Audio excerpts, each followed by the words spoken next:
Can you imagine trying to shop on the internet and the only way to pay is by sending a check in the mail? How about not being able to use a credit or debit card when you went out to eat or put gas in your car?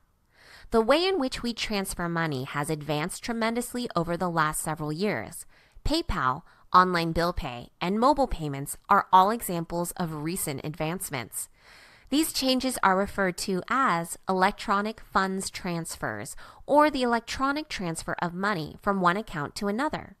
Electronic funds transfer uses computer systems to move funds without the need for paper documents. Yes, people sometimes still use paper checks, but electronic funds transfer methods are now the preferred way to do business.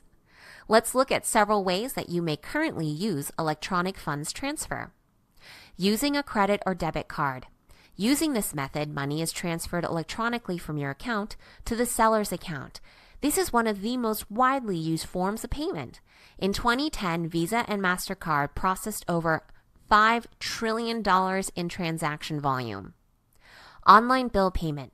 Often referred by many as online banking, this has become very popular as a quick and easy way to pay monthly bills.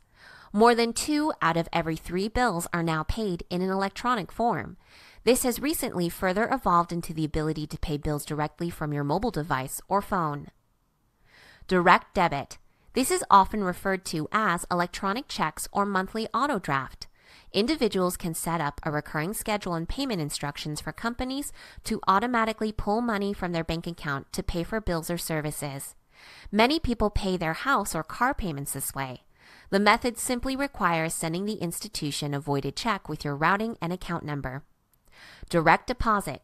This form of employee payment is now the preferred way to get paid from your employer and is often the only way for some jobs. Your paycheck enters your bank account quicker, and the employer saves hundreds or thousands of dollars in not printing and delivering checks. Because the electronic funds process is simplified and entirely electronic, the cycle of transferring and paying money is much faster. Let's compare both traditional and electronic processes side by side. Writing a paper check. The store manually deposits the check at their bank, and the bank sends the check to a clearinghouse or an establishment where checks and bills are exchanged. The clearinghouse sends the check to the customer's bank to be posted. This is an older process that contains no electronic money transfer and would usually take at least a week to complete the cycle. Electronic funds transfer process. When you use your card at a store, money is electronically transferred from your account and then is simultaneously deposited in the store account. This may involve an automated clearinghouse or sometimes a central electronic processor, which could add a day to process but is still much quicker. The process for a consumer to set up online bill pay, direct deposit, or direct debit is fairly simple. It usually involves providing data to the financial institutions, including your bank routing and account numbers, vendor account numbers,